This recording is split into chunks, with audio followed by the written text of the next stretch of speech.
Well, hey, everybody, welcome to Profiling Evil. I'm Mike King, and while I've been really quiet on Karen Reed's case for a while now, it's time I thought to share some thoughts. Not because I want to wade into the storm, but because truth matters, even when it's unpopular.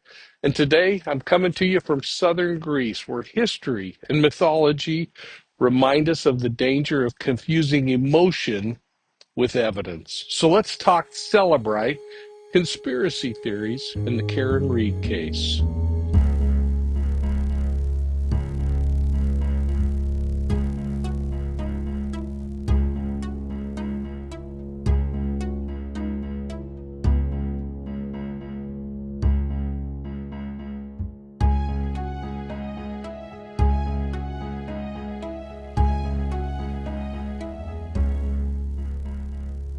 Well, hey, everybody, welcome to Profiling Evil. I'm glad you're here. And before we get started, do me a quick favor, hit that like and subscribe button so that you get all the notifications, you get all our videos when we release new content. And hey, if you find value in these conversations, please share Profiling Evil with your friends.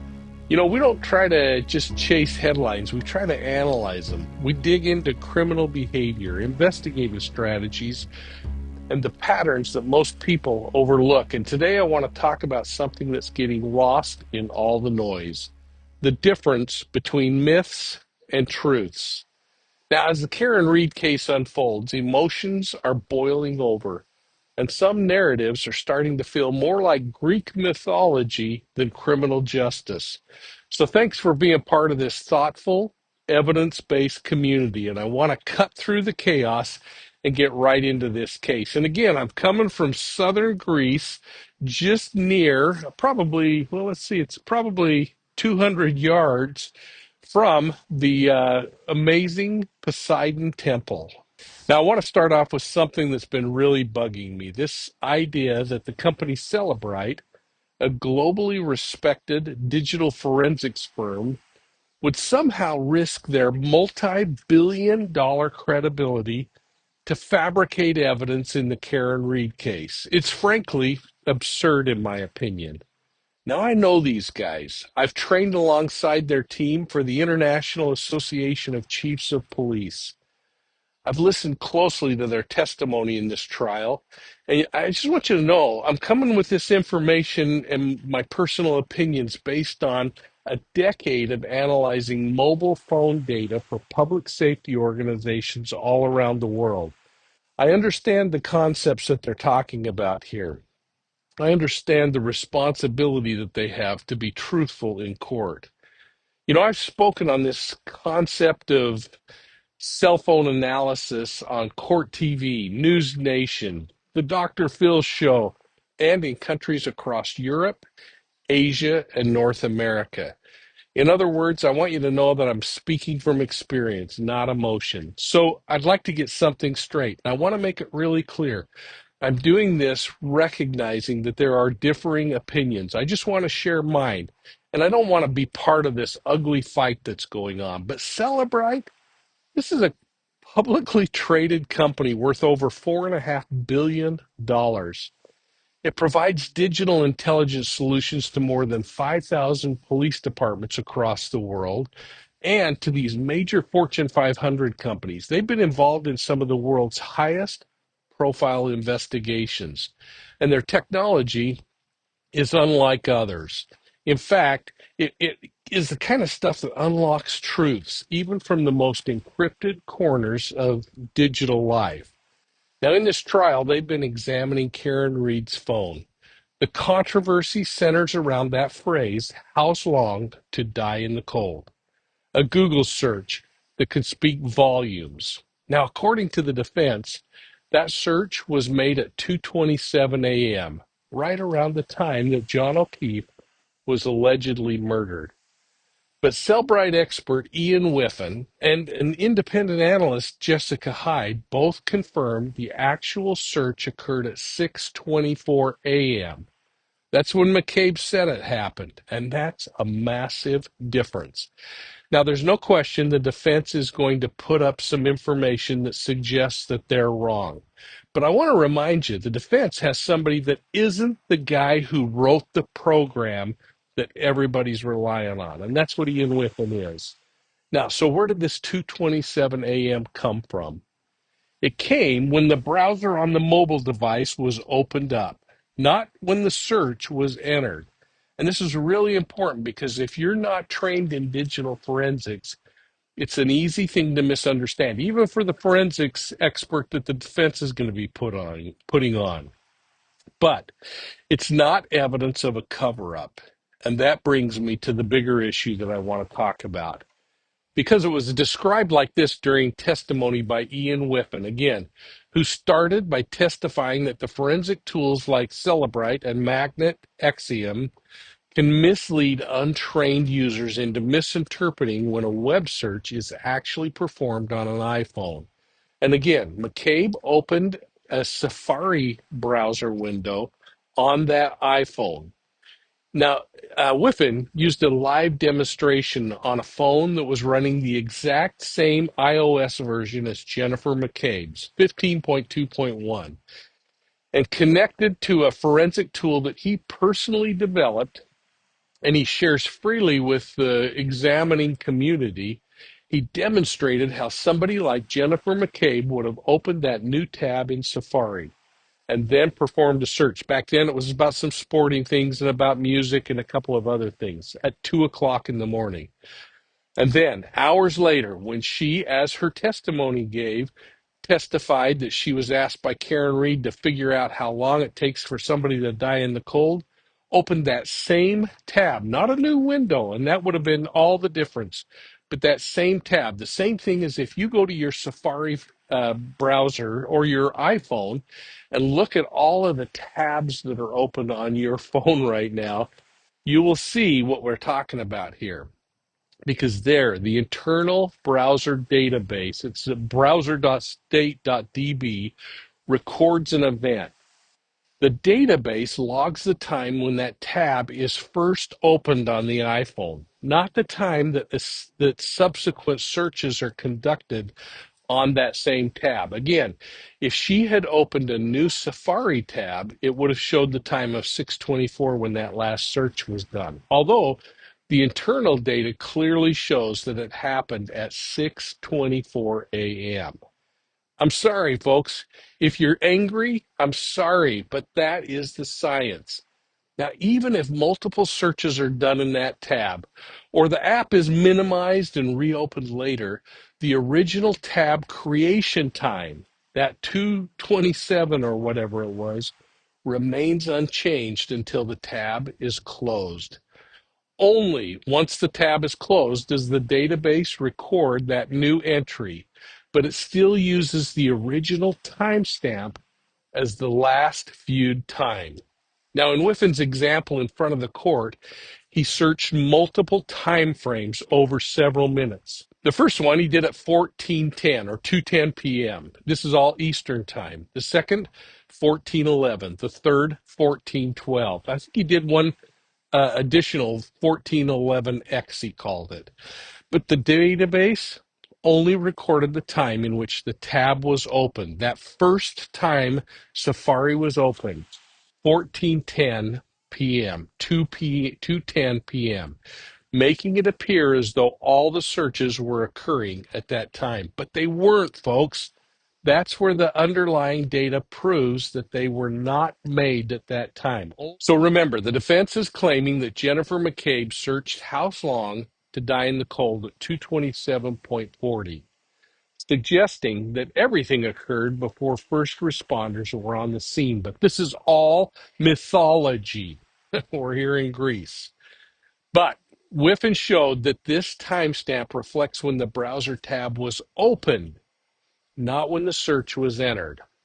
The actual search about how long to die in the cold occurred at 6:24 a.m. after John O'Keefe was found dead in the snow. Now, Whiffen's key point was that the term last viewed time sounds like it should represent when a search happened, but it doesn't. That's a design quirk of Apple's Safari browser. It's not digital manipulation, and that's what's being confused by these automated reports that forensic tools like Cellebrite or Axiom could easily misinterpret. Now, the defense didn't like Whiffin's testimony at all because it scientifically proved that their theory, their mythology, was wrong. They pressed the expert on when he created or altered his demonstration, suggesting that he presented this information after Cellebrite removed the timestamp thing that they found was being conflictive. Well, Whiffen clarified that he's done the same demonstration for 2 years, starting with when this thing happened. And what he showed in court was live and only altered in real time by updating the search terms. He also emphasized that his testing was what prompted Cellebrite to remove that timestamp. It wasn't part of any cover-up. It was a necessary thing to avoid confusion, but it didn't change the underlying solid scientific data that second search didn't occur till 6:24 a.m. The bottom line, Ian Whiffen debunked the idea that the infamous "How Long to Die in the Cold" search was made at 2:27 a.m. That's when the browser tab was opened. That search didn't occur until 6:24 a.m. And his testimony showed that the timestamp used by the defense does not indicate when the search occurred, only when the browser tab was first opened. And that is a big difference, a 4-hour difference, and it takes us to the point of why that really happened. His live forensic breakdown strongly supported the prosecution's claim that the search happened at 6:24 a.m., not those early morning hours, and it undermines a major pillar of the defense's conspiracy Turn theory. back to the phone that was attributed to Jennifer McCabe, and you had shared with us your opinions about the time in which the searches at 6:23 and 6:24 were made. Correct. And I asked if you could just show us live right now how it works that a person can open a tab and there's a timestamp, a time when it's open, and then make a later search but still retain the original timestamp. Yes. Is that something you can do for us? It is, yeah. Okay. With the court's permission, I'd ask Mr. Whiffen to give Yes. us a live demonstration of Okay. this. Do you want the light off, Mr. Whiffen? The light off would be better, thank you. Okay, thank you, Dave. Okay. First of all, I will highlight on the left side of the screen here, this is actually a live representation of what I have on a phone that's in front of me. So as I move this around, you can actually see on the screen that the screen refreshes.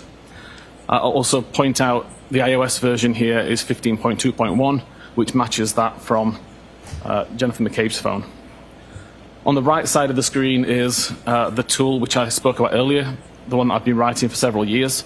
I make it available for free for any examiner who wants to download it and research primarily iOS devices. Here, you can see I've got a live connection to the device. So every file and folder that is on the device I can see within this directory view as you would normally see on a regular computer. And we can see the browserstate.db database. If I open that database up, you can see there are 4 tables, one of which is called tabs. Mr. Whiffen, I hate to interrupt you. Can we make this larger? I know jurors earlier were hoping I can try to. have a larger view of what's up there. Is that going to better. impact your demonstration in any way? It shouldn't. I should be able to work around it, thank you. Is that better for the jurors? Okay, Not perfect. just me. Yes. It's just a little closer. Oh. So we can hear you in the back. Let me pull forward. Thank you. Turn the air conditioning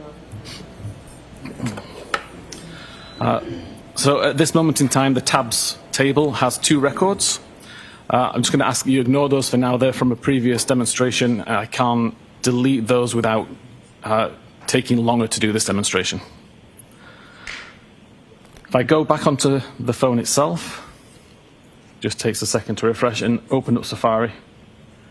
And I can open up a new tab. What I will just do now is search for the time that we're on now, so 14:10, and hit go. So right now that page is loaded, sure. And I can go back into the database and just hit reload. That will bring the most recent version of the database from the device back onto my computer and show it back in this window in exactly the same way as I was viewing it a second ago. And you can see right now there's still only 2 records. So the fact that I did a new tab and a new search has had no effect on what I can see. This is different to on previous versions of iOS, where you would already now see a new record with the 1410 search, which I've made. I'm then going to do another search. Hopefully it's going to catch up with me. It's now 1411, so I'll do a search for 1411. Okay, we can see the page is loaded, and I can go back over to this tool and reload the database. We still don't have a new record that shows that a search is being conducted. I'll just take the time to do another little search and just do 1411X. Reload the page again. Still, nothing's appeared. I can even close down Safari, just minimize it into the background, and then bring it back into the foreground by just pressing the Safari icon. I can hit reload again. We still don't have a new record.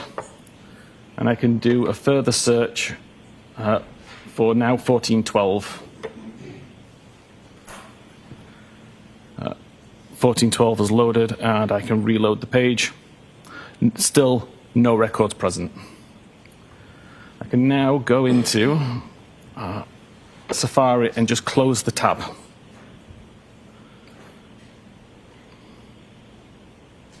So now that tab is closed, and I can just prove that. So that tab is now closed, and I can go back over here and reload, and you'll see a new record has appeared. I'm just going to change the time zone just so that this shows accurately, and tell my tool to treat the timestamps as Eastern time. So we look at this particular record. You can see the title is 1412. That's the last item that I searched for. You can see the URL is the google.ca /search 1412. Again, that is the content that I searched for. And then we see this field here, the last viewed timestamp. And the time here still says 1410 because that's the time that I first loaded the tab. The fact that I navigated between, the fact that I minimized and reopened Safari bears no relevance to this timestamp. It is purely the timestamp that tab was created or brought back into focus. To an untrained eye, can that development of a timestamp become confusing? Yes, the name last viewed time clearly has implications that would make you believe that it was the time that the page was last viewed. It's a very simple test that I just demonstrated to prove that that's not the case. Is there any other reason that Cellebrite removed that process of timestamp other than to clarify that issue? Objection, Your Honor. No, I'll allow it. Purely because we determined it was unreliable to use as a time that the page was last viewed. If an examiner simply made a report from Axiom or Cellebrite or another software but didn't have the time or skill to actually go into the data, could they be easily confused by this? Yes, the way that Cellebrite provided this information showed as last viewed timestamp. The way that Axiom provides this data is called last interaction time. So there is some leeway there to misunderstand it less from Axiom because it's talking about tab interaction rather than a web page that was last viewed. Thank you. I have no further questions. All right, thank you. The lights on, please. Mr. Alessi? Briefly, Your Honor, if I may. Thank you. Do you want Mr. Whiffen to take this down? Yes, please, Your Honor. Good afternoon, and hello again, Mr. Whiffen. Good afternoon.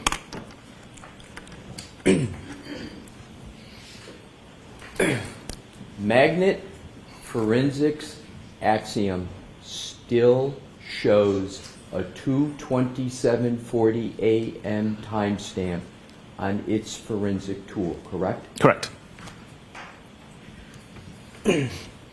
And Magnet Forensic is a reliable forensic tool company, correct? As reliable as they come, yes. The demonstration that you just performed, when did you create it? The demonstration? What you just... Like literally just now, as I was doing it live. So you Is how just you mean? created the demonstration now live on the stand? That particular demonstration, yes. Yeah. So, that demonstration, therefore, was created after Cellebrite removed the 22740 timestamp from all of its tool programs, correct? No, incorrect. I mean, that demonstration that I just provided was right now, it was live. Initially, when I did these tests, I did the same kind of experiment, the same type of testing, back in late 2023, I believe. And after I did those tests and used that research, that is when Cellebrite removed the timestamp. Maybe my question wasn't clear. Let me see if I could rephrase it. The demonstration that you just gave, when did you prepare it? The demonstration, not just the demonstration that you just showed on the screen. When did you create that demonstration on your computer? Hey, again, I've been doing this demonstration for 2 years. My question, again, is the demonstration you just gave. Yes. When was the last time you altered that demonstration? Other than to use different search terms, it's the same demonstration. I'll try it a different way. Yes, please. When was the last time you altered in any way the demonstration you just gave? Right now. So you altered it right now, and that alteration was made after Cellebrite had removed the 2:27:40 a.m. timestamp from its programs, correct? Yes, okay. Thank you. No further questions, Your Honor. Mr. Wiggin, you're all set, sir. Thank you. So when you start adding up that, the testimony of people who say, she said, I hit him, I hit him, I hit him, the pieces of glass in his body, the tail light in the crime scene, being knocked from his shoes. These are massive pieces of evidence. But there's also a massive swirling conspiracy that Boston police officers, upon either killing John O'Keefe or finding his deceased body on their lawn, somehow in their drunken state orchestrated a vast cover-up that allegedly included not only everybody in the house, but first responders, people who didn't know this family, hospital staff, forensic examiners, and now international tech firms like Cellebrite, who want to sacrifice everything to frame some woman in Massachusetts. I mean, really?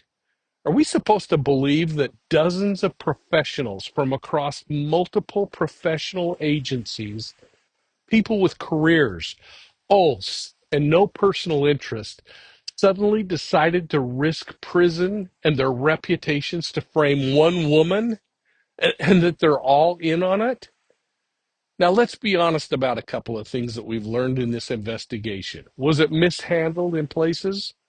Absolutely. Point at the little plastic cups, point at a whole bunch of things. There were serious problems with this investigation.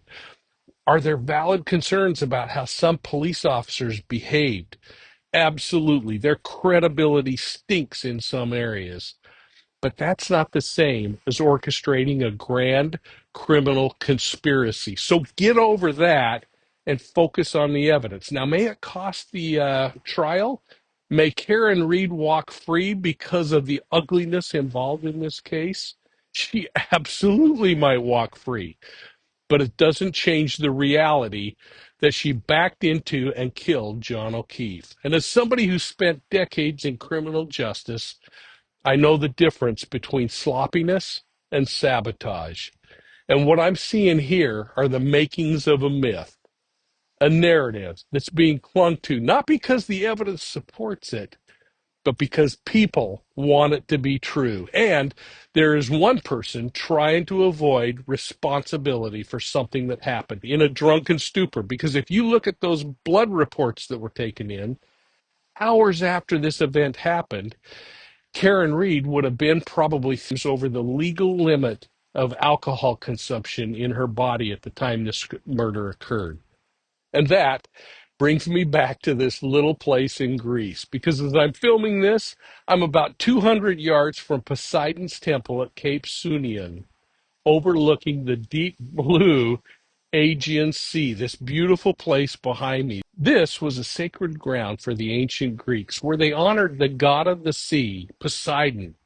They honored storms and earthquakes. Now, Poseidon was feared and revered, known for unleashing fury when he was angered and protecting sailors when he was pleased. But he was also part of the stories that over time became legends and then myths, but none of them were true. Now, one such myth begins across these waters here. In fact, the story of King Aegeus, for whom the Aegean Sea was named. Now, his son is a guy named Theseus. Now, he was sent across this body of water into the labyrinth to slay a monster, the Minotaur.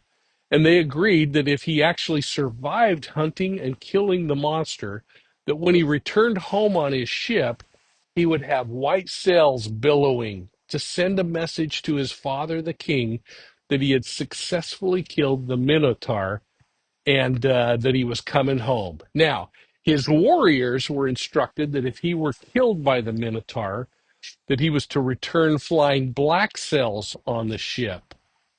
Well, he was successful in killing the monster, but he forgot about putting up the right sail. In fact, everyone, they believe, was celebrating and drinking on the ship. Does that sound familiar to the Karen Reed case? And when they were drinking, they lost reasoning and they forgot important facts. And instead of putting up a white sail to signify that they had successfully slayed the Minotaur, they accidentally put up the black sail. Well, when his father, the king, saw the approaching ship with the black billowing sail, he assumed that his son had died in the battle. In despair, he committed suicide by throwing himself off the cliffs to the waters in the rocky bottom below. Now, that is the danger of myths, because when we base our actions on emotion rather than evidence, we often make irreversible mistakes. And once we camp in a certain camp, it's really difficult to change our minds. And you might accuse me of being that, and I'm certainly accusing those in the Karen Reed camp of doing that. So the thing is, think about Sherlock Holmes. It is a capital mistake to theorize before we have facts, because insensibly we spend all of our time twisting facts to meet our theories, rather than accepting the facts as they unroll to come out with a theory of what happened. Now, there's still the defense to come, but the facts that are rolling out point strongly that Karen Reed, and I don't believe purposely, but in a drunken stupor, committed this homicide. Now, that's my opinion. And people are creating their own mythologies about the Karen Reed case. They can't make sense of the tragedy. So they build a story with heroes and with villains. But let's be clear, making up a myth isn't the same as evaluating evidence. And I really want to be respectful to those of you who support Karen Reed.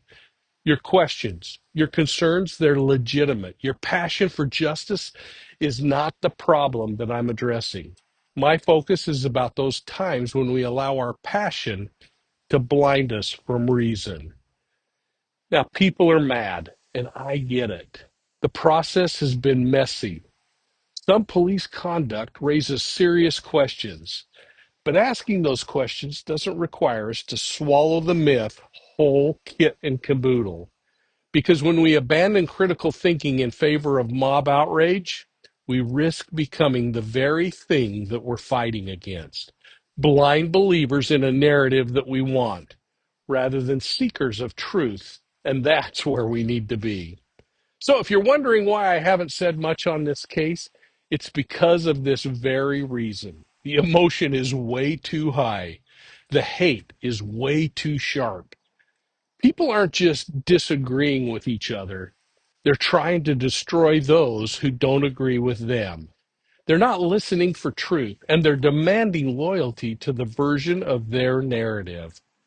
But silence isn't always weakness. Sometimes it's just restraint. Sometimes it's wisdom. And as I sat under the columns of Poseidon's sanctuary early this morning when I got up, I felt the need to finally speak out because some myths need to be challenged and some truths need to be defended. And when I step back and look at this evidence, not the viral hashtags or the TikTok sleuths, but the actual evidence, it supports the prosecution's theory, in my opinion, that Karen Reed struck and killed John O'Keefe. Now, you don't have to like how the investigation was handled to acknowledge what the forensic timeline, the condition of John O'Keefe's body, the digital data, or the eyewitness accounts suggest. This isn't about taking sides. It's about reasoning. And the more this case is hijacked by conspiratorial thinking, the farther we drift from reason and from justice. So while the sun's rising over the Aegean Sea and casting shadows across the ancient stones in this beautiful harbor where we're staying, I want to leave you with this. Choose wisdom while watching this case unfold. Because justice isn't about who yells the loudest. It's about who tells the truth. So that's it for today. Drop your thoughts in the comments section below. And I'd really like to hear your take on this case of whether you believe Karen Reed is innocent, guilty, or just think the system's been flawed from the start. Your perspective really matters to me. But I have one request. This thing is so emotional. Just keep it respectable. This is a space for evidence-based conversation, not mob justice. Now, will Karen Reed be convicted? Heck, I don't know. Chances are, probably not. But it won't change the fact that it was a decision that will be based on emotion, not fact. Hey, thanks for watching Profiling Evil.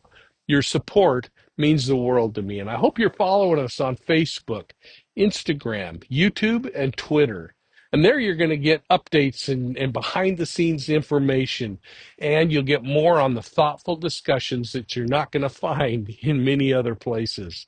And if you're a podcast listener, I hope you're subscribing to Profiling Evil's podcasts on your favorite podcast platform. That way, you're going to be taking these conversations with you on the go.